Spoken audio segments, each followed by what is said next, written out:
யாருக்கு நிலம் சொந்தமாக இருக்கிறதோ அவருக்குரியது இஸ்லாமிய ஷரியத்துடைய சட்டம். இந்திய அரசாங்க சட்டம் அல்ல. இந்திய அரசாங்க சட்டம் என்னன்னு கேட்டா, யார் நிலத்தை வாங்கினாலும் சரி, யார் குடியிருந்தாலும் சரி, பூமிக்கு கீழே இருக்கிறது கூட அரசாங்கத்துக்கு சொந்தம். பூமியும் கூட அரசாங்கத்துக்கு தான் சொந்தம்.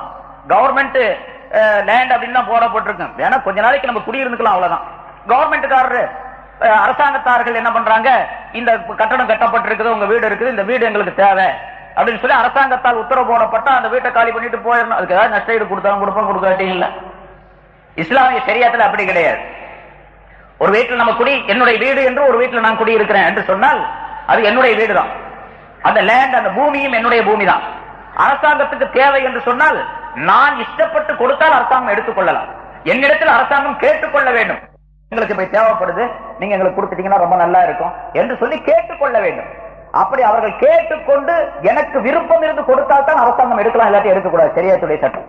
அதே போல பூமிக்கு கீழே உள்ள புதையல்கள் இருக்குன்னு அதுவும் யார் பூமிக்கு சொந்தக்காரராக இருக்கின்றாரோ அவருக்குரியதுதான். ஒரு வயல் இருக்கின்றது, வயல்ல உழுகிறாரு, ஒரு பெரிய பானை கிடைக்குது, அதுல பார்த்தா அதுவே தங்க காசா இருக்கு. இப்ப இந்திய அரசாங்கத்துல யார் கிடைச்சிட்டா அவர் வச்சுக்க முடியாது, தெரியாம வேணா வச்சுக்கலாம், தெரிஞ்சு வைக்க முடியாது. அரசாங்கத்துக்கு தெரியும், அரசாங்கத்துக்கு சொந்தம் அந்த புதையல்கள்.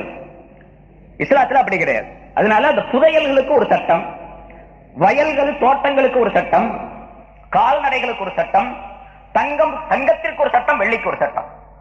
இந்த புதையல்கள் இருக்கின்றனவே அதெல்லாம் திடீரென்று மனிதனுடைய எந்த உழைப்பும் இல்லாமல் திடீரென்று கிடைக்கக்கூடிய பொருள். இதுக்கு 5இல் 1 ஜகாத்து கொடுக்கணும் என்று சொல்லப்படும். 5இல் 1 ஜகாத்து.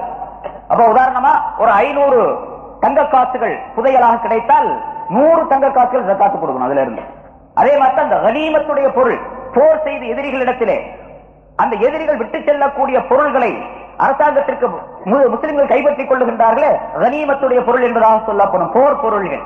அந்த பொருள்களில் இருந்தும் 5இல் 1 அது பைத்துல் மாலுக்கு சேர வேண்டியது என்று அல்லாஹ் தஆலா குர்ஆனிலே சொல்லுகின்றார். இது 5இல் 1. இன்னொன்று, இப்ப வயல்வெளிகள் இருக்கின்றன, நிலபுலன்கள், தோட்டங்கள் இருக்கின்றன. இந்த தோட்டங்கள் வயல்வெளிகளிலே அது எந்த விதமான சிரமமும் இல்லாமல் தண்ணீர் பாயக்கூடிய பாசன வசதி அந்த தோட்டங்களுக்கு, அந்த வயல்வெளிகளுக்கு இருந்தால் அதிலிருந்து 10இல் 1 ஜகாத்து கொடுக்க வேண்டும். அதாவது விளைந்து வரக்கூடிய பொருளில் இருந்து 100 மூட்டை நெல் விளையுதுன்னு வச்சுங்க, 10 மூட்டை ஜகாத்து கொடுக்கணும். 100க்கு 10%, 10% ஜகாத்து கொடுக்கணும். 10 மூட்டை ஜகாத்து கொடுக்கணும். அதே மாதிரி ஒரு தோட்டம் வச்சிருக்காரு, அதுல காய்கறிகள், மாங்காய், அது இது எல்லாம் விளையுது. 100 கிலோ விளையுதுன்னு சொன்னா 10 கிலோ ஜகாத்து கொடுக்கணும். 100 கிலோவுக்கு 10 கிலோ ஜகாத்து கொடுக்கணும். இது தோட்டங்கள், வயல்வெளி. சரி, அதே தோட்டம், வயல்வெளிகள், தானியங்கள் விளையக்கூடிய அந்த நிலபுலன்களுக்கெல்லாம் தண்ணீர் பாயக்கூடிய அந்த பாசன முறை இருக்கின்றதே, அது கொஞ்சம் பொருளாதார செலவு செய்து, கொஞ்சம் உடல் உழைப்பை செய்து, அதற்கு பின்னால் அந்த தண்ணீரை கொண்டு வந்து அதை பாசன வசதி செய்து அதிலிருந்து பயிரிடக்கூடிய நிலை இருந்தால் அதுல 20இல் 1 கொடுக்கணும். 5%, 5இல் 1. 100 மூட்டை நெல் விளைஞ்சு சொன்னா 5 மூட்டை நெல் கொடுக்கணும். 100 கிலோ காய்கறி விளைஞ்சுன்னு சொன்னா 5 கிலோ கொடுக்கணும். இது அந்த நிலம் சம்பந்தப்பட்ட விஷயங்கள். 10இல் 1 அல்லது 20இல் 1. அது தண்ணீர் பாயக்கூடிய அந்த பாசன வசதியை பொறுத்தது. பிறகு தங்கம், வெள்ளி, இதுகளுக்கெல்லாம் தங்கம், வெள்ளி, வியாபார பொருள், செலாவணிகள், இந்த காசுகள், இதுகளெல்லாம் சேர்ந்து ஒரே சட்டம். அதாவது 10இல் 1, 40இல் 1, 40இல் 1 ஜகாத்து கொடுக்க வேண்டும். இதுல முதல்ல தங்கத்துக்கு ஸல்லல்லாஹு அலைஹி வஸல்லம் அவர்கள் தங்களுடைய காலத்தில் உள்ள அந்த தங்கத்தை 20 மிஸ்கால் என்பதாக குறிப்பிடுகின்றார்கள். அதற்கு அந்த காலத்தை 7.5 தோலா என்பதாக அறிஞர்கள் நிர்ணயம் செய்தார்கள். இப்ப உள்ள கணக்குப்படிக்கு 87.5 கிராம், 87.5 கிராம் ஒருவரிடத்தில் தங்கம் இருந்தால் அவர் மீது ஜகாத்து வாஜிப், கட்டாயம். அதற்கு குறைவாக அவரிடத்தில் இருந்தால் அவர் மீது ஜகாத்து வாஜிப் இல்லை, கட்டாயம் இல்லை, கடமை இல்லை அவர் மீது. 87.5 கிராம் சுமார் 11 பவுன், கொஞ்சம் கம்மியாக வரும். 11 சவரனுக்கு கொஞ்சம் குறைவாக வருகின்றது. இந்த அளவு இது தங்கத்துடைய நிலை. 87.5 விட அது 87.5 இருந்தால் ஜகாத்து கொடுக்க வேண்டும். 87.5 ஜகாத்து கொடுக்க வேண்டிய அளவு. ஏன்னா சில பேர் இப்படி வழங்கிக்கிறாங்க, 87.5 சொன்னதுனால 87 வரைக்கும் இருந்தா கொடுக்க வேண்டியது இல்லை அப்படின்ட்டு. 87 இருந்தா கொடுக்கணும். அதுக்கு மேல எவ்வளவு இருந்தாலும் கொடுக்கணும். மேல கொடுக்கணும் அப்படின்னு சொன்னா இதை கழிச்சுக்கிட்டு அல்ல, எல்லாம் சேர்த்து தான் கொடுக்கணும். ஏன்னா சில பேர் இப்படி வழங்கிறாங்க, 87.5க்கு மேல ஜகாத்து கொடுக்கணும்னு சொல்லும் போது 100 கிராம் ஒருத்தர் தங்கம் இருந்துச்சுன்னு வச்சுங்க, நகையாகவோ கட்டியாகவோ எப்படியோ இருக்குது, 100 கிராம் இருந்துச்சுன்னு சொன்னா 87.5 கழிச்சு போட்டு மீதி 12.5 மட்டும் கொடுக்குறாரு. அப்படி சில பேர் கேட்கிறாங்க. அப்படி கழிக்கலாம் கூடாது. மைனஸ் பண்றதெல்லாம் கிடையாது. எல்லாத்துக்கும் சேர்த்து டோட்டல் 100 கிராம் தங்கம் நகையாகவோ பணமாகவோ அல்லது வேறு பொருளாகவோ ஒரு மனிதனிடத்தில் இருந்தால் 100 கிராமுக்கு 2.5 கிராம் ஜகாத் கொடுத்தாங்க. இது தங்கம் சம்பந்தப்பட்ட விஷயம். இதுல நகைகள், பாலங்கள், தங்க பாலங்கள், தங்க காசுகள், வேறு பாத்திரங்கள் எதுவாக இருந்தாலும் சரி எல்லாத்தையும் கொடுக்கணும். இது ஹனபி மதஹபினுடைய சட்டம். ஷாஃபி மதஹப்ல கொஞ்சம் இதுல விதிவிலக்கு இருக்கின்றது. அதாவது தங்க நகைகள் இருக்கின்றதே அது பெரும்பாலும் பெண்கள் தான் உபயோகிப்பாங்க, ஆண்கள் போட மாட்டாங்க. ஆண்கள் போடக்கூடாது, ஹராமாச்சு. யாரும் இந்த மைனர் செயின் போடுறாங்க, எல்லாம் ஹராம். ஒருத்தர் மைனர் செயின் போட்டு தொழுகிறாரு அப்படின்னு சொன்னா ஹராமுடன் தொழுது கொண்டு இருக்கிறார். அவரு ஹராமையும் செய்யறாரு, தொழுகவும் செய்யறாரு. என்ன ஆச்சரியம்? அது மட்டுமல்ல, இன்னும் ரொம்ப பேருக்கு சில விஷயங்கள் தெரியாமலே இருக்குது. காலமெல்லாம் தொழுகிறாருங்க, ஒண்ணுமே தெரியாது. கேட்டு கேட்டு தெரியும். மார்க்கமே கேட்டு தெரிய வேண்டிய மார்க்கம் இது. கேட்டு அறிஞர் அல்லாஹ் தஆலா குர்ஆன்ல அடிக்கடி சொல்லுகின்றான், பல இடங்கள்ல சொல்லுகின்றான், பல விதமாக சொல்லுகின்றான். உங்களுக்கு தெரியலன்னா தெரிஞ்சவங்கள்ட்ட கேட்டுங்க என்று அல்லாஹ் தஆலா. கேட்டுத்தான் சட்டங்களை தெரிந்து கொள்ள வேண்டும். எத்தனையோ பேர் பார்க்கிறோம், கேட்கறதே இல்ல, ஒண்ணுமே தெரியாது. சூரத்துல் ஃபாத்திஹா ஓதுங்கன்னு சொன்னா அறவே தெரியாது. பெரிய முஸ்ரகா இருப்பார், பெரிய தாடி வச்சிருப்பார், ஜிப்பா போட்டிருப்பாரு, காலமெல்லாம் தொழுவாரு, சரியா அலம் சூரா சொல்லிப்பாரு, தெரியாது. ஏன்னா கேட்கறதே இல்ல. அவரு விளங்கிக் கொள்ளணும் என்ற அந்த எண்ணமே வர்றதில்லை அவரு. ஒருத்தர் தமாஷா சொன்னாரு, ரொம்ப காலமா சொல்லிட்டு இருக்கிற ஒருத்தர் ஒரு பள்ளியில ஒரு மஸ்ஜிதுல அன்னைக்கு மோதினார், வரல. பாங்க சொல்லி அஜித் பாங்க சொல்லிட்டாரு. சரி, காமத் சொல்றதுக்கு யாராவது ஒரு ஆளை பாத்துக்கிட்டு இருக்காரு. அந்த நேரத்துல எப்பவும் தொழுகிற ஒருத்தர் பெரிய தாடி வச்சிருக்காரு, வந்தாரு. அவரை நீங்க சரி நீங்க காமத் சொல்லுங்க, மோதினார காணா, நீங்க காமத் சொல்லுங்க அப்படின்னு சொன்னாரு. அவர் அல்லாஹ் அக்பர் அல்லாஹ் அக்பர் சொல்லிட்டே வந்தார். கதுகாமத்தி ஸலாத் வரும்போது ஜகஜாமத்தி ஸலாத் ஜகஜாமத்தி ஸலாத்னாராம். என்னங்க இருங்க இருங்க, என்னங்க சொல்றீங்க அப்படின்னா, நீங்க இப்படித்தாங்க தினம் சொல்றாரு மோதினாரு அப்படின்னாரு. அவர் ஜகஜாமத்தி, இது என்னங்க ஜகஜாமத்தி ஸலாத்னு சொல்றீங்களா அப்படின்னா. அது மாதிரி காலமெல்லாம் தொழுவாங்க, காலமெல்லாம் எல்லாம் செய்வாங்க, ஆனா எதுவுமே தெரியாது. அதனால கேட்டு தெரிய வேண்டிய மார்க்கம் இது. கேட்டு தெரிஞ்சு கொண்டே இருக்கணும், கேட்டுக்கொண்டே இருக்கணும், தெரிந்து கொண்டே இருக்கு. என்ன சொல்ல வந்தோம், அந்த அந்த தங்கம் இருக்கின்றது, அது ஷாஃபி மதஹப்ல பெண்கள் நிரந்தரமாக அணிந்திருக்கக்கூடிய பொருளாக இருந்தால், நகைகளாக இருந்தால் அதுக்கு விதிவிலக்கு, அதற்கு ஜகாத்து கிடையாது. அது அல்லாத மீதி இருக்கக்கூடிய தங்கம் பொருளாகவோ நகையாகவோ வேறு பாத்திரங்களாகவோ இருந்தால் அதுல 87.5 கிராம் இருந்தால் அதுல இருந்து ஜகாத்து வாஜிப் என்பதாக ஷாஃபி மதஹ்புடைய சட்டம் சொல்லப்பட்டிருக்கின்றது. இந்த பெண்கள் நிரந்தரமாக அணியிறது அப்படிங்கிறதுல எப்பொழுதுமே போட்டுக் கொண்டிருக்கக்கூடிய பொருளாக நகையாக இருக்க வேண்டும். இப்ப கையில வளையல் போட்டுக்கிறாங்க, எப்பவுமே போட்டிருப்பாங்க. கழுத்துல ஒரு செயின் போட்டிருப்பாங்க, அல்லது இந்த இப்ப நம்ம நாட்டுப்படி இந்த தாலின்னு ஒன்று போட்டுக்கிறாங்க, அது வந்து தங்கத்துல செய்யறாங்க. இதெல்லாம் நிரந்தரமாக போட்டுக் கொண்டிருக்கக்கூடிய பொருள். இன்னும் சில நகைகள் இருக்கின்றன, அதெல்லாம் வந்து கழட்டி வச்சிருவாங்க. எங்கேயாவது ஒரு விசேஷம் சொன்னா போட்டுக்கிட்டு போவாங்க. ஏதாவது இதனுடைய பெருநாள் நல்ல நாள் வந்துச்சுன்னு சொன்னா போட்டுக்குவாங்க அப்படின்னு சொன்னா, இதெல்லாம் கழட்டி வைக்கப்படக்கூடிய பொருள். அதற்கெல்லாம் சேர்த்து ஜகாத்து கொடுக்கணும். நிரந்தரமாக அணிந்திருக்கக்கூடிய பொருள் அப்படின்னு சொன்னா அது எந்த அளவுக்கு இருக்கணும் அப்படிங்கிற ஷாஃபி மதஹ்புல ஒரு திட்டம் கிடையாது. இவ்வளவுதான் இருக்கணும் அப்படிங்கறதெல்லாம் கிடையாது. எவ்வளவு போட்டிருந்தாலும் சரி, அது நிரந்தரமாக போட்டிருக்கக்கூடிய பொருளாக இருக்க வேண்டும், நகைகளாக இருக்க வேண்டும். ராத்திரில கழட்டி வச்சிடறாங்க, அது வேற விஷயம். அது ராத்திரில படுக்கிறதுக்காக கழட்டி வைக்கிறாங்க, காலையில எழுந்திரிச்சோன்னா திரும்பி போட்டுக்கிறாங்க மறுபடியும் என்று சொன்னால் அதெல்லாம் போட்டுக்கொண்டு இருக்கக்கூடிய பொருள், உபயோகத்தில் இருக்கக்கூடிய தங்கம் நகைகள் அப்படிங்கிற அர்த்தம் தான். அது அல்லாத மீதி இருக்கக்கூடிய தங்கத்துல 87.5 கிராம் இருந்தால் ஜகாத் வாஜிப். இது ஷாஃபி ஹனபில வித்தியாசம் தெரிஞ்சுக்கணும். அந்தந்த மதுஹபுக்காரர்கள் மதுஹப் என்ன சொல்லுகின்றது அப்படித்தான் நடக்கணும்.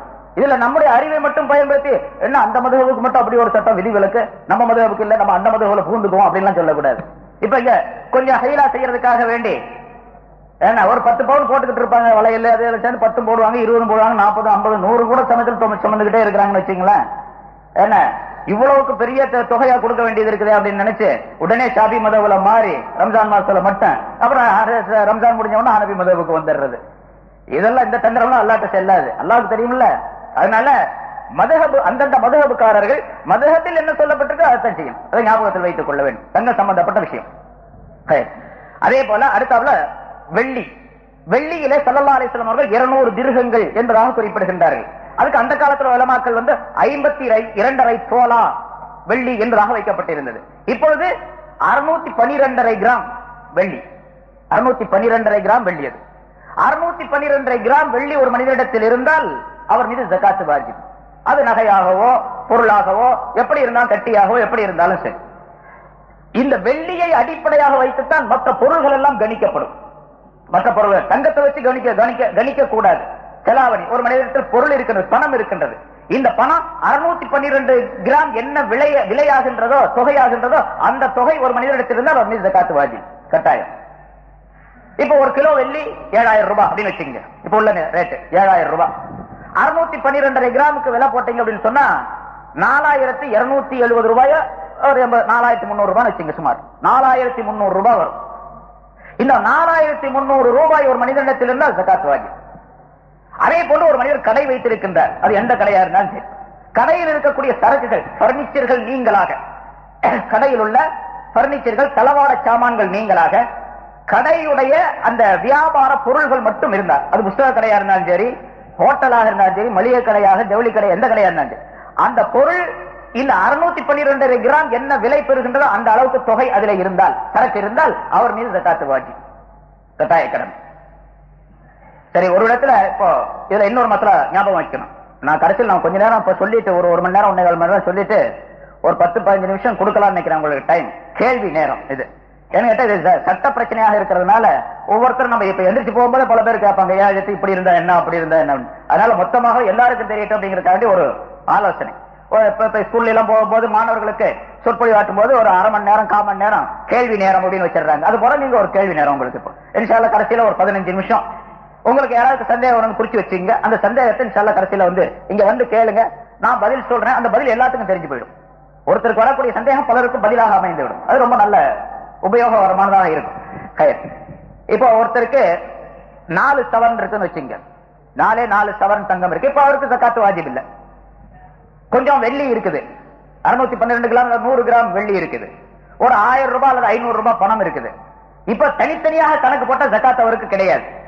தங்கம் அது அளவு இல்ல, நிசாப், அதுக்கு பேரு அந்த மினிமம் அளவு இருக்குது, அதுக்கு பேரு நிசாப் அப்படின்னு சொல்லப்படும் அரபியில. இந்த நிசாப் இல்ல, 87 கிராம் இல்ல. வெள்ளியில 612 இல்ல, அதனால ஜகாத் இல்ல. அவருடைய பணத்துல 4000 ரூபாய் இல்ல, அதனால அவருக்கு ஜகாத் இல்ல.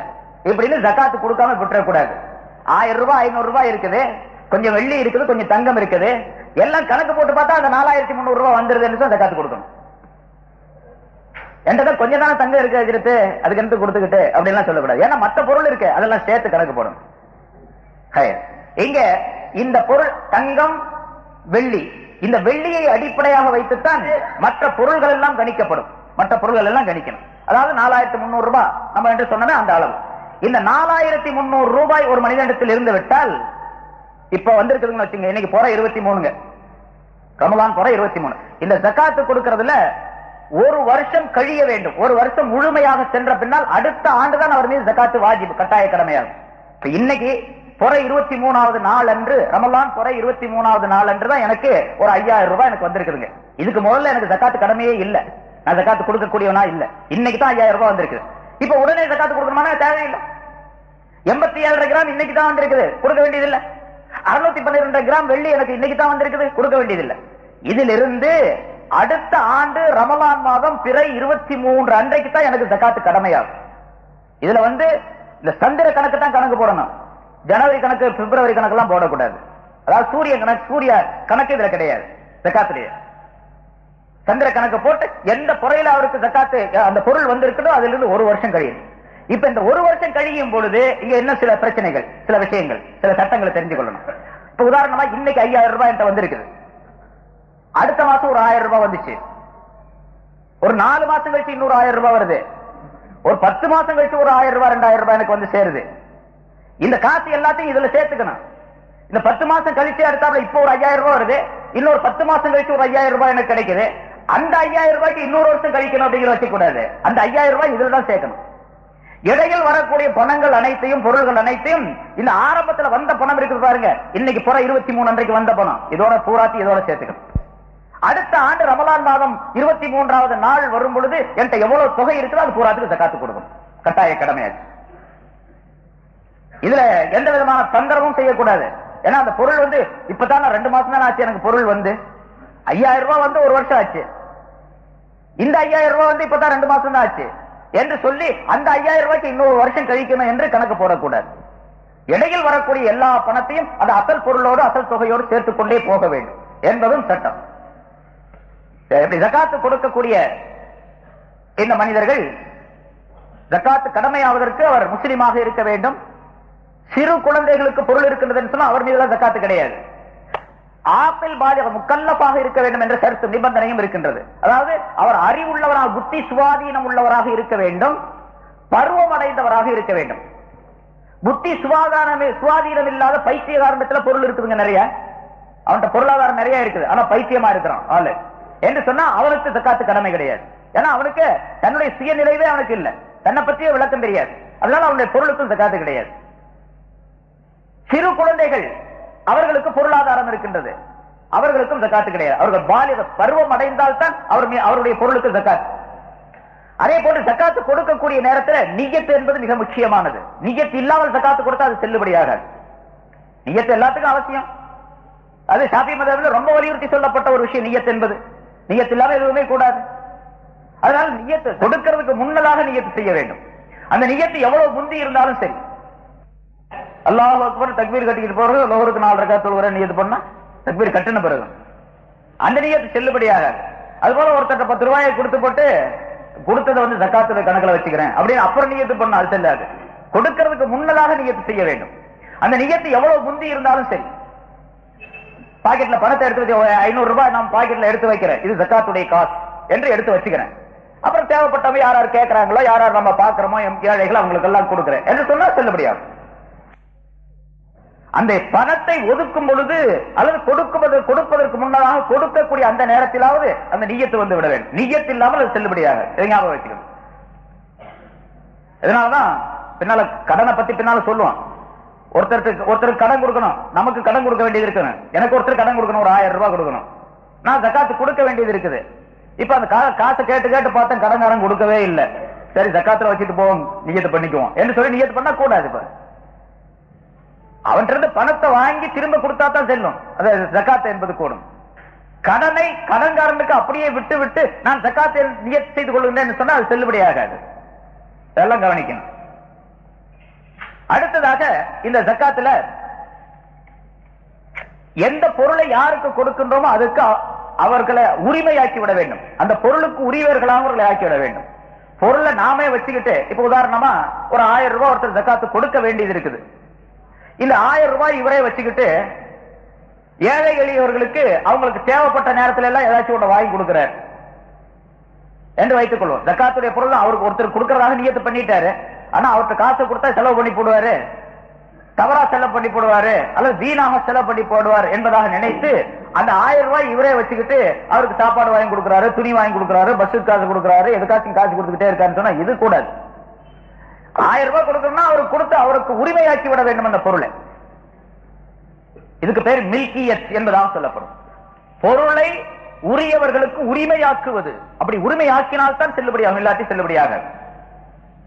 இந்த சட்டங்கள் எல்லாம் ஜகாத் சம்பந்தப்பட்ட விஷயங்கள், இதெல்லாம் ஞாபகத்தில் வைத்துக் கொள்ள வேண்டும். இதுல ஏதாச்சும் ஒரு நிய்யத்திலேயோ அந்த மில்கியத் உரிமையாக்குவதிலேயோ அல்லது இந்த ஆப்பிள் பாலிகா இருக்கக்கூடிய முக்கல்லபா இருக்கக்கூடிய விஷயத்திலேயோ ஏதாவது குறைகள் ஏற்பட்டால் அந்த ஜகாத் செல்லுபடியாக.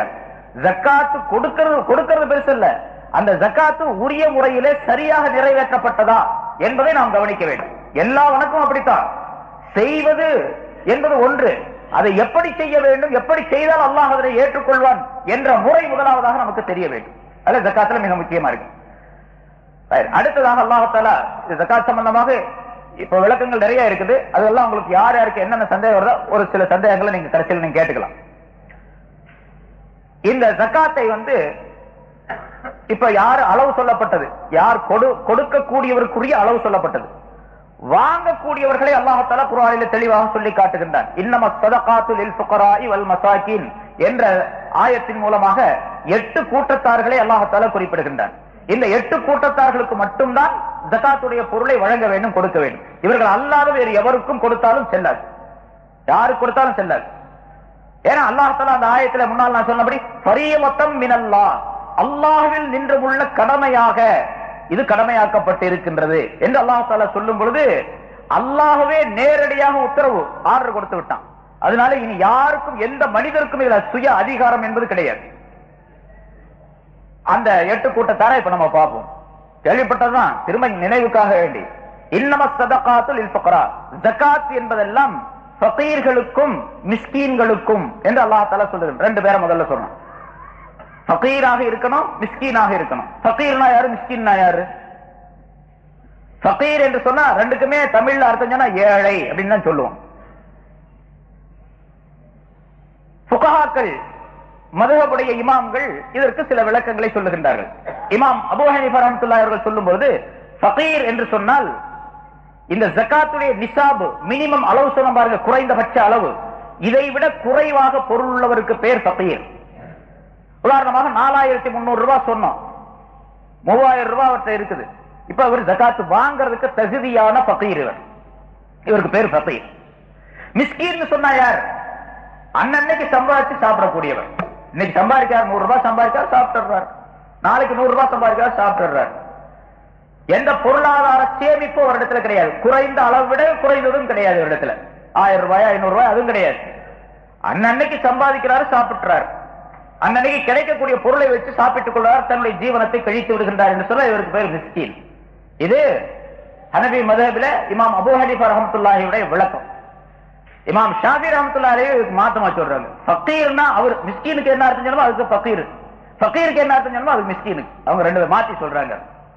ஃபகீர்னு சொன்னா அன்னன்னைக்கு சம்பாதிச்சு சாப்பிடக்கூடியவர், மிஸ்கீன் சொன்னா கொஞ்சம் பொருளாதாரம் இருக்கக்கூடியவர். அந்த பொருளாதாரம் ஜகாத் கொடுக்கக்கூடிய அளவுக்கு இல்ல, அந்த மினிமம் நிசாப் இருக்குது அந்த அளவுக்கு இல்ல, இவருக்கு பேர் மிஸ்கீன் என்று இமாம் ஷாஃபி ரஹ்மத்துல்லாஹி அலைஹி அவர்கள் சொல்றாங்க. ஆக இந்த 2ஐயும் அல்லாஹ் தஆலா முதல்ல சொல்லி காட்டி பின்னால பல நபர்களை 6 நபர்களை குறிப்பிடுகின்றான். இந்த பின்னால வரக்கூடிய 6 நபர்களையும் ஒரே ஒருவரை தவிர மீது எல்லாரிடத்திலும் இந்த ஃபக்ரு மஸ்கனத், இந்த ஏழ்மை என்பது இருக்கணும். ஏழ்மை இருந்தா தான் கூடும், அவருக்கு கொடுக்கிறது ஜகாத் கொடுக்கிறது கூடும் என்பதற்காக வேண்டி முதலாவதாக அல்லாஹ் தஆலா ஃபகீரையும் மிஸ்கீனையும் சொல்லி காட்டுகின்றான் என்று விளக்கம் தரப்பட்டிருக்கின்றது. மூணாவதாக வல் ஆமிலீன அலைஹா, இந்த ஜகாத்தை வசூல் செய்வதற்காக வேண்டி நியமிக்கப்பட்டவர்கள், அவர்களுக்கும் ஜகாத் கொடுக்கலாம். அவர் பணக்காரராக கூட இருக்கலாம். இந்த ஒருத்தருக்கு தான் அந்த விதிவிலக்கு இருக்குது, பணக்காரரா இருந்தாலும் கொடுக்கலாம் அப்படின்னு. இஸ்லாமிய அரசாங்கமாக இருந்தால் ஸல்லல்லாஹு அலைஹி வஸல்லம் காலத்துல ஜகாத் வசூல் செய்வதற்காக சில மனிதர்கள், சில சஹாபாக்களை நியமித்திருந்தார்கள் ஸல்லல்லாஹு அலைஹி வஸல்லம். அவங்க போய் வீடு வீடா போய் ஒரு நோட்டு புக்கை வச்சு கணக்கு எடுத்து, உங்க வீட்டுல என்ன எவ்வளவு பொருள் இருக்குது, எத்தனை ஆடு மாடுகள் இருக்குன்னு, உங்களுக்கு எவ்வளவு தோட்டம் துறவுகள் இருக்கு, நில புலங்கள் எவ்வளவு இருக்கு, எல்லாத்தையும் கணக்கு எடுத்து எல்லாம் கணக்கு போட்டு நீங்க எவ்வளவு ஜகாத்து கொடுக்கணும் ஜகாத்தை வாங்கிட்டு வருவார். இவருக்கு பேர் ஆமில், ஜகாத்தை வசூல் செய்யக்கூடியவர், வசூலகர். இவருக்கும் அந்த ஜகாத்துடைய பொருள் இருந்து ஊதியமாக, அவர் உழைப்பதற்காக வேண்டி உள்ள ஊதியமாக அவருக்கு கொடுக்கலாம். இவர் பணக்காரராக இருந்தாலும் சரி, அவர் பணக்காரர் தான், இந்த ஜகாத்தை வசூல் செய்வதற்காக வேண்டி தன்னை ஈடுபடுத்திக் கொண்டார், ஒரு சேவையை கருதி ஹிதுமத்தாக வந்து இதை செய்கின்றார் என்ற காரணத்தால் அவருக்கு அந்த பொருளில் இருந்து ஒரு தொகையை கொடுக்கிறது கூடும், ஜகாத்துடைய பொருள் இருந்து. நான்காவதாக வல் முஅல்லஃபத்தி குலூபுஹும், இதயங்கள் அன்பு கொள்ளப்பட்டவர்கள் அப்படின்னு சொல்றது அர்த்தம் இருக்கு.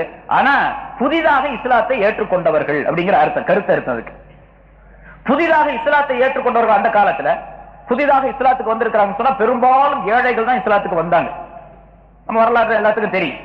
பணக்காரங்க யாரும் இஸ்லாத்துக்கு வந்து சேரல, ஆரம்பத்திலேயே ஏழைகள் தான் வந்தாங்க. ஸல்லல்லாஹு அலைஹி வஸல்லம் ஒரு ஹதீஸிலே கூட சொல்லி காட்டுகின்றார்கள், இந்த பத அல் இஸ்லாமும் கரீபா, இஸ்லாம் இருக்கின்றது அது ஏழையாகவே உதயமானது, அது ஏழையாகவே திரும்பவும் வரும் மீளும் என்றுதான் ஸல்லல்லாஹு அலைஹி வஸல்லம் சொல்லுகின்றார்கள். ஏழைகளை கொண்டே இது இஸ்லாம் ஆரம்பமானது, வளர்க்கப்பட்டது. அப்படி வர்றவங்க பூரா ஏழையாக இருந்தாங்க. அப்படி ஏழையா இருந்தவங்க இஸ்லாத்துக்கு வந்த உடனே தனக்கு ஏதாவது ஆதரவு கிடைக்குமா ஏன்னு கேட்டா, தன்னுடைய சொத்து சுகம், தன்னுடைய மனைவி மக்கள், தன்னுடைய தாய் தந்தையர் எல்லாவற்றையும் விட்டு விட்டு இஸ்லாத்துக்கு வந்துட்டாங்க. அந்த காலத்துடைய சூழ்நிலை எல்லாத்துக்கும் தெரியும். அப்படி வந்தவங்களுக்கு ஆதரவு கொடுக்கணும். ஆதரவு கொடுக்கும்போது பொருளாதார ஆதரவு தான் மிக முக்கியமானது. அது ஜகாத்துடைய பொருள் இருந்து கொடுத்து அவங்களுக்கு ஆதரவு தர்றது இப்பொழுதும் சரி. ஆனா இடையில இமாம்களுடைய காலத்தில் எல்லாம் இந்த சட்டம் ரத்து செய்யப்பட்டிருந்தது. ஏன்னா புதிதாக இஸ்லாத்துக்கு வர்றவங்களுக்கு ஜகாத்துடைய பொருளை கொடுக்க வேண்டிய அவசியம் இல்லை. இப்ப பொருளாதாரத்தை கவனித்து பொருளாதார ஒரு நன்மை ஏற்பட வேண்டும், பொருளாதாரம் நமக்கு கிடைக்க வேண்டும் என்ற எண்ணத்திலோ அல்லது சூழ்நிலையிலோ வரக்கூடிய மனிதர்கள் இஸ்லாத்தில் கிடையாது, இஸ்லாத்துக்கு வரக்கூடியவர்கள் கிடையாது. அதனால அவர்களுக்கு கொடுக்க வேண்டிய அவசியம் இல்லை என்பதாக கொஞ்ச காலம் நிறுத்தி வைக்கப்பட்டிருந்தது. பொதுவாக சட்டம் என்னவென்று சொன்னா, அதனாலதான் சில பேர் இந்த முஅல்லஃபத்தி குலூபுஹும் என்ற இந்த ஆயத்து மன்சூஹாக்கப்பட்டது, அந்த வாசகம் மன்சூஹாக்கப்பட்டது. 8 நபர்களிலே இந்த ஒரு நபர் தள்ளுபடி செய்யப்பட்டவர், அவர் இனிமேல் கிடையாது, 7 நபர்களுக்கு மட்டும் கொடுத்தால் போதும் என்பதாக சொல்லக்கூடிய சில உலமாக்களும் இருக்கின்றார்கள். ஆனா புகாக்களிடத்திலே, மேதைகளிடத்திலே, அறிஞர்களிடத்திலே, முஃபஸ்ஸிரின்களிடத்திலே அப்படி கிடையாது. முஅல்லஃபத்தி குலூபுஹும் இப்பொழுதும் உண்டு. இப்பொழுது யாராவது ஒருத்தர் இஸ்லாத்துக்கு வர்றாரு, அவர் தன்னுடைய ஊர்ல தன்னுடைய வீட்டுல ரொம்ப வசதி உள்ளவராக இருந்திருக்காரு, இஸ்லாத்தை ஏற்றுக்கொண்டதின் காரணமாக உடுத்திய துணியோடு இங்க வந்து சேர்கின்றார் என்று சொல்ல அவருக்கு ஜக்காத்துடைய பொருளை கொடுத்து ஆதரிக்கணும். இப்ப அவர் முஅல்லஃபத்தி குலூபுஹும், அவருடைய இதயம் இஸ்லாத்தின்பால் அன்பு கொள்ளப்பட்டதாக இருந்து இங்க வந்திருக்கின்றார், அதன் காரணமாக அவருக்கு கொடுப்பது கூடும். இதனால அவர் இதுல ஒவ்வொரு நிறைய விளக்கங்கள் இருக்கிற, எல்லாத்தையும் சொல்லிட்டு இருக்க முடியாது. ஒஃபிர் ரிகாப், அடிமைகளை உரிமை விடக்கூடிய விஷயத்திலே, அடிமைகளை உரிமை விடும். இப்ப அடிமை கிடையாது, இப்ப சொல்லப்பட்ட இந்த வாசகம் இருக்கிறது இப்ப கிடையாது. இனிமேல் அப்படி ஒரு சூழ்நிலை ஏற்பட்ட அடிமைகள் வந்தால், அடிமைகளுடைய காலம் ஏற்பட்டால் அப்போது இந்த சட்டம் பிரயோகமாகும். ஸல்லல்லாஹு அலைஹி வஸல்லம் காலத்தில் இருந்தது, அதுக்கு பின்னால் இருந்தது, அதுக்கு பின்னால் இருந்தது. இப்ப அடிமைகள் என்பது யாரும் கிடையாது. அடிமைனா யாரு? இஸ்லாத்திற்கு முஸ்லிம்களுக்கும் முஸ்லிம் அல்லாதவர்களுக்கும் போர் ஏற்பட்டு, அந்த போரிலே முஸ்லிம்கள் வெற்றி பெற்று எதிரிகளை கைது செய்து, காபிர்களை முஷ்ரிக்குகளை கைது செய்து கொண்டு வந்தால் அந்த கைதிகள் அடிமைகள். அந்த கைதிகளிலே யார் யார் இஸ்லாத்தை ஏற்றுக்கொண்டு முஸ்லிம்களாக ஆகிவிடுகின்றார்களோ அந்த கைதிகளுக்கெல்லாம் ஜகாத்துடைய பொருளை கொடுத்து அவர்களை விடுதலை செய்யறதுக்காக இது ஒரு சட்டம். ஆனா இந்த ஒஃபிர் ரிகாப், அடிமைகளை உரிமை விடக்கூடிய விஷயத்திலே என்பதற்கு ஒரு குறிப்பாக சில அடிமைகளுடைய விஷயத்தில் மட்டும் இது சொல்லப்பட்டிருக்கின்றது. இப்படிப்பட்ட இந்த அடிமைகள் இருக்கின்றார்களே, இவங்க எஜமானர்களிடத்தில் இருப்பாங்க. ஆடு மாடுகளை எப்படி சந்தைகளிலே விற்பார்களோ அதே போன்று அடிமைகள் விற்கப்பட்டுக் கொண்டிருந்தார்கள் அந்த காலத்துல. ஒருத்தர் போவாரு, எங்க போறீங்க? சந்தைக்கு போறேன். என்ன எதுக்கு போற? அடிமை வாங்கிட்டு வர போறேன். அங்க போனா அடிமை வரிசையா நிக்க வச்சிருப்பாங்க, ஆம்பளை பொம்பளை சின்ன பிள்ளை எல்லாம் நிறைய இருக்கும் சந்தைகள்ல, ஆடு மாடு மாதிரி நிறைய இருக்கும். என்ன ஒவ்வொருத்தரும் ஒவ்வொரு இது, அந்த அடிமை வச்சிருக்கக்கூடிய அடிமைக்கு எஜமானனா இருக்கக்கூடிய சொல்லுவான், இந்த அடிமைக்கு என்னென்ன வேலை தெரியும், இவர் நல்லா சமைப்பாரு, நல்லா டான்ஸ் ஆடுவாரு, நல்லா பாடுவாரு, எல்லா வேலையும் செய்வாரு அப்படின்னு அவரை பத்தி. இன்னொரு அடிமை ஒரு பெண்ணு, இந்த பெண்ணை வந்து நல்லா என்னென்ன வேலை செய்வா, அந்த அடிமையை பற்றி என்னென்ன சிபாத்துகள் என்னென்ன விஷயங்கள் சொல்லப்படுகின்றனவோ அதை வைத்து அவருக்கு வேலை. இவருக்கு 500 திர்ஹம், இவருக்கு 1000 திர்ஹம், இவருக்கு 1500 2000. சில அடிமை பெண்கள் அழகாக இருப்பாங்க, அதனால வாங்கிட்டு வந்து இவர் கல்யாணம் பண்ணிக்குவாரு. இப்படி எல்லாம் செய்யலாம். இப்படி அடிமைகள் விற்கப்பட்டுக் கொண்டிருந்தார்கள். அப்படி வாங்கிட்டு வந்து அடிமையாக இருக்கக்கூடிய ஒரு மனிதனை உரிமை விடக்கூடிய விஷயத்தில் ஸல்லல்லாஹு அலைஹி வஸல்லம் அவர்கள் இந்த மார்க்கத்தின் மூலமாக அல்லாஹ் தஆலாவுடைய கட்டளைப்படிக்கு ஏராளமான சட்டங்களை கொண்டு வந்து புகுத்தி அடிமைகளை விடுதலை செய்வதற்காக என்னென்ன வழிகள் உண்டோ அதையெல்லாம் சொல்லி தந்தாங்க. அடிமைகளை உரிமை விடுவதற்காக வேண்டி உள்ள வழிமுறைகள், எத்தனை வழிமுறைகளை. ஒரு மனிதர் சத்தியம் செஞ்சாரு, அந்த சத்தியத்தை முறிச்சிட்டாரு, உடனே ஒரு அடிமை வாங்கி உரிமை விட்டுருனி, அவர் சுதந்திரவானா போயிட்டாரு. அடிமையை உரிமையாக்கு, அடிமை தலையை ஒடிப்பதற்கு, அடிமைகள் இல்லாமல் ஆக்கப்படுவதற்குள்ள வழிகளை எல்லாம் சொல்லி தந்தாங்க. நோன்பு வச்சாரு, இடையில நோன்பு வேணும்னே முறிச்சு போட்டாரு, ஒரு அடிமை வாங்கி உரிமை விடணும், கப்பாரா. அது அந்த நோன்பை கலா செய்வதுடனே ஒரு அடிமை வாங்கி உரிமை விடணும் அப்படிங்கிற சட்டம் இருக்குது. இப்ப அடிமை உரிமை விடப்படுவதற்கு இது ஒரு வழி. இது போன்ற பல சட்டங்களிலே ஸல்லல்லாஹு அலைஹி வஸல்லம் அவர்கள் அடிமையை வாங்கி உரிமை விட வேண்டும் என்று அல்லாஹ் தஆலா குர்ஆனிலும் சொல்லி காட்டுகின்றான். அதே போல ஒரு அடிமை இருந்தாரு, ஒரு எஜமான்ட்ட ஒரு அடிமை இருக்கிறார். அந்த அடிமை ரொம்ப சிரமப்பட்டுக்கிட்டு இருக்காரு. தன்னுடைய எஜமான்ட்ட சொல்றாரு, எஜமானே நான் உங்களுக்கு ஒரு 1000 திர்ஹம் கொண்டாந்து கொடுத்துறேன், 1000 ரூபாய் கொண்டாந்து கொடுத்துறேன், ஆனா என்ன வெளியே அனுப்பிடுங்க, நான் போய் பாடுபட்டு ஏதாச்சும் வேலை செஞ்சு 3 மாசத்துக்குள்ள உங்களுக்கு 1000 ரூபாயை கொடுத்துறேன், நான் அடிமை உரிமை ஆயிடுறேன் அப்படின்னு சொல்ற. சரி, நான் அந்த எஜமா ஒத்துக்கிட்டு அந்த அடிமையை வெளியே விட்டுறேன். அவன் போய் வேலை செஞ்சு 3 மாசத்துக்குள்ள அந்த 1000 ரூபாயை தேடி கொண்டு வந்து எஜமான்ட்ட கொடுத்துட்டான்னா இவனுக்கு பேரு, இவன் வந்து உரிமை ஆயிடுறான். இப்ப இந்த அடிமைக்கு பேரு முகாத்தப் அப்படின்னு சொல்லப்படும். அரபியில ஃபிக்ஹுடைய கிரந்தங்கள்ல ஹதீஸ்கள்ல சொல்லப்பட்டிருக்கு முகாத்தப். முகாத்தப்னா சீட்டு எழுதி கொடுக்கப்பட்ட மனிதன் அப்படின்னு அர்த்தம். என்னை உரிமை விட்டு விடுங்கள், நான் உங்களுக்கு இவ்வளவு பொருள் தந்து விடுகின்றேன் அப்படின்னு சீட்டு எழுதி கொடுத்துட்டு இவர் வெளியே போயிடுறாரு. இருந்தாலும் இப்ப இந்த ஆள் இருக்கான் பாருங்க, இந்த அடிமை பணம் தேடுவதற்காக 3 மாசத்துக்கு கஷ்டப்பட வேண்டியது இருக்கு. அந்த மாதிரி அடிமையை கூப்பிட்டு இந்த ஜகாத்துடைய பொருள் 1000 ரூபாய் கொடுத்துருப்பான், நீ வச்சுக்க இந்த பொருளை எஜமான்ட்ட கொடுத்து நீ உரிமை ஆயிடு என்று சொல்லி அவனுக்கு உதவி செய்வதற்காக ஜகாத்துடைய பொருளை கொடுக்கிறது. அது வஃபிர் ரிகாப். அடிமைகளை உரிமை விடக்கூடிய விஷயத்திலே ஜகாத்துடைய பொருள் கொடுக்கப்பட வேண்டும். பிறகு வல் காரிமீன, கடனாளிகளுக்கும் ஜகாத்துடைய பொருள் கடனாளிகளுக்கும் உரியது. கடன்பட்டவராக இருக்கின்றார், கடன்பட்டார் நெஞ்சம் போல, கடன்பட்டவர் மிகப்பெரிய வேதனைக்குள்ளாக இருப்பார். அந்த கடன் வாங்கினார் ஒரு நியாயமா வாங்கி இருக்கணும், அதையும் ஞாபகம் வச்சுக்கணும் நீங்க.